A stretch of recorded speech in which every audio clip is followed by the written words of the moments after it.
Selamat Hari Raya. Kami ucapkan pada semua. Bekas untuk Hari Raya lah korang.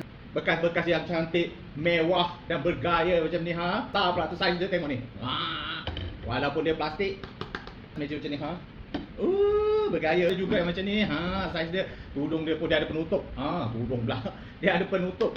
Macam-macam dalam ni. Kalau korang nak isi nasi boleh, nak isi rendang boleh, mihun boleh kan, nak hidang hari raya kan.